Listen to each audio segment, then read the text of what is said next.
स्वीकार करे गुरु, दया करे गुरु।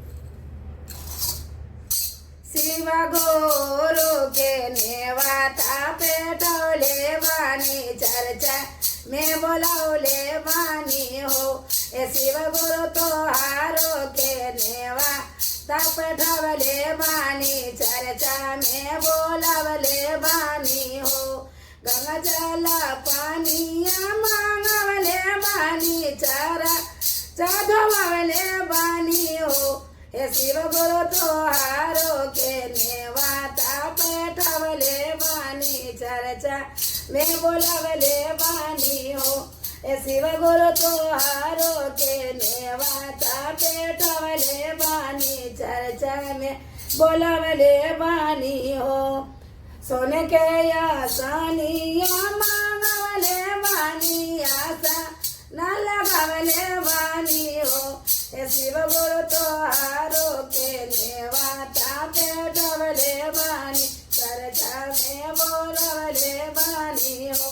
हे शिव गुरु तोहारो के आशा न लगावले वाणी नेवाता पेटवले वाणी हो। ओ शिव गुरु तोहारो के नेवाता पेटवले वाणी चर्चा में बोलावले वाणी हो। मिसरी बेदाम मांगवले वाणी भोगवा लगावले वाणी हो।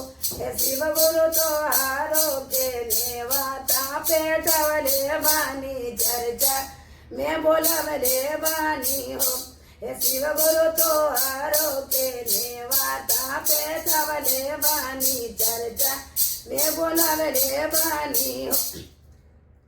भिवाया बातिया मांगवले वाणी यारा ती देखावले वाणी हो। हे शिव गुरु तोहारो के नेवाता पेटवले वाणी चर्चा में बोलावले वाणी हो।